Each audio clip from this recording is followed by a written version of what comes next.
আমরা গিয়েছিলাম এখানকারই একটা 4 হুইলার গাড়ির শোরুমে, নর্থ পার্ক মাজদা শোরুম। এখানে যাওয়ার কারণ, আমাদেরই এক ছোট ভাই, সে একটা নতুন গাড়ি কিনবে। তো তার জন্য আমরা সবাই মিলে তার গাড়ি কেনার উদ্দেশ্যে এই শোরুমে চলে এলাম। দেখতেই পাচ্ছেন শোরুমটা খুবই সুন্দর, আর পরপর কিছু গাড়ি রাখা আছে।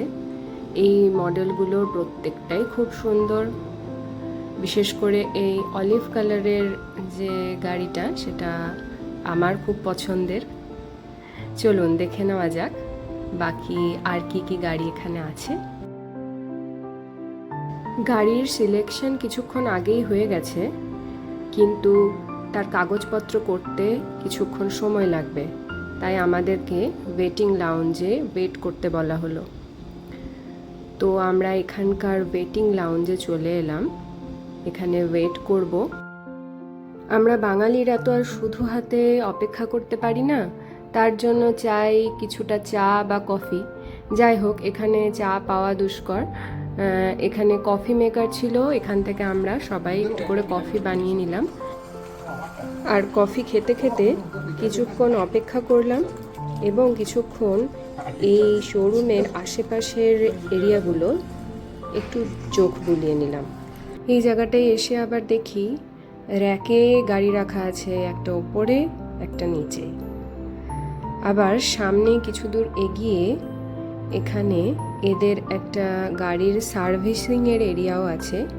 এটা একটা হিউজ এরিয়া, এখানে গাড়ির আই থিঙ্ক সার্ভিসিং করা হয় বা অন্যান্য কোনো ফল্ট থাকলে সেগুলো সারানো হয়। অ্যাকচুয়ালি একটা গ্যারেজ টাইপের।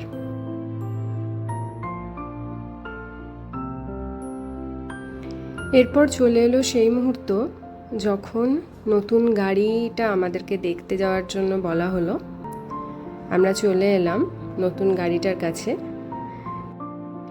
এই যে আমাদের ভাই সায়ন্তনই এই গাড়িটা কিনছে। অবভিয়াসলি ও খুবই এক্সাইটেড, তার সঙ্গে আমরাও এক্সাইটেড নতুন গাড়িটা পাওয়ার জন্য।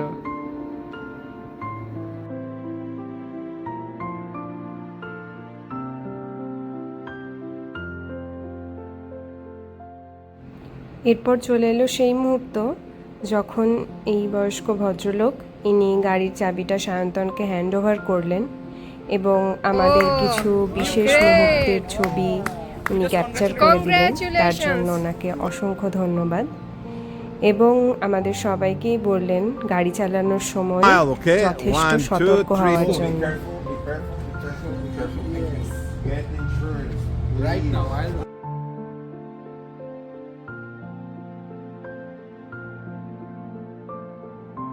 গাড়ির সমস্ত কাগজপত্র এবং বাকি অফিসিয়াল কাজ করে নেওয়ার পরে আমরা বাড়ির উদ্দেশ্যে রওনা দিলাম নতুন গাড়িতে চড়ে।